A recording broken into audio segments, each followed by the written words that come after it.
Let's take a look at the indefinite pronouns. What are the indefinite pronouns?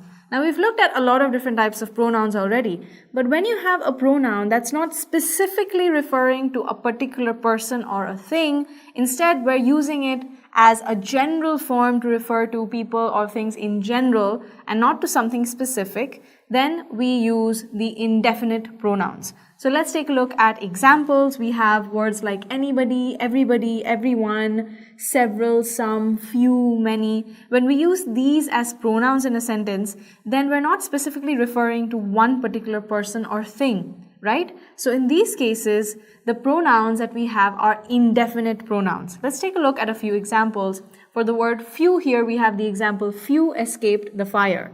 Who is the few? We don't know them exactly, and we're not specifically pointing out to these couple of people. Instead, we just use the word few to generalize that a few, escaped the fire.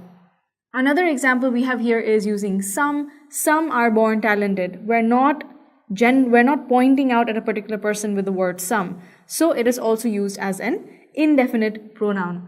Now, we can have the same indefinite pronouns acting as different parts of speech or functioning as a different part of speech, such as an adjective in a sentence. Let's take a look at an example. Here we have the sentence, any student can solve this. So here, any is modifying the noun student, right? So student is a noun, and we know that words that modify nouns are called adjectives. So here, any is being used not as an indefinite pronoun but as an adjective. If we had used the same word any as an indefinite pronoun, we could form a sentence like this. I didn't catch any of them. So here any again is referring to or is replacing a noun. Therefore, it is a pronoun, and it is an indefinite pronoun because it is not referring to something in specific or not pointing to something specific. So here we have a different example to help us learn further about this. We have he speaks few words. Now here few is modifying the term words, which is a noun. And since it is modifying a noun, we say that the word few here is used as an adjective. However, the same word few can be used as an indefinite pronoun. For example, we have the sentence, few believe him. Here we have the word few, which is referring to a noun, or it's replacing a noun, hence it is a pronoun. Since it's not referring to something specific, like we've already mentioned, it is an indefinite pronoun.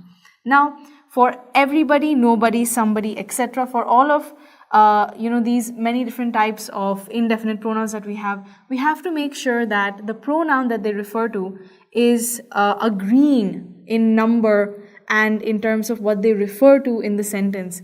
Now, this is particularly important in terms of style these days. So, in the past, if you pick up an old book or any grammar book for that matter, you will always be told that everyone, everybody, nobody should be followed by his or her when it's referring to something general and not specific. However, in terms of style, we see that nowadays writers prefer to use the plural form there instead of his or her. So in this sentence, for example, we have everyone should obey his or her teacher.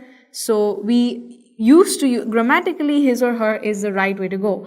But stylistically, it doesn't sound that smooth anymore, and writers prefer to go with there.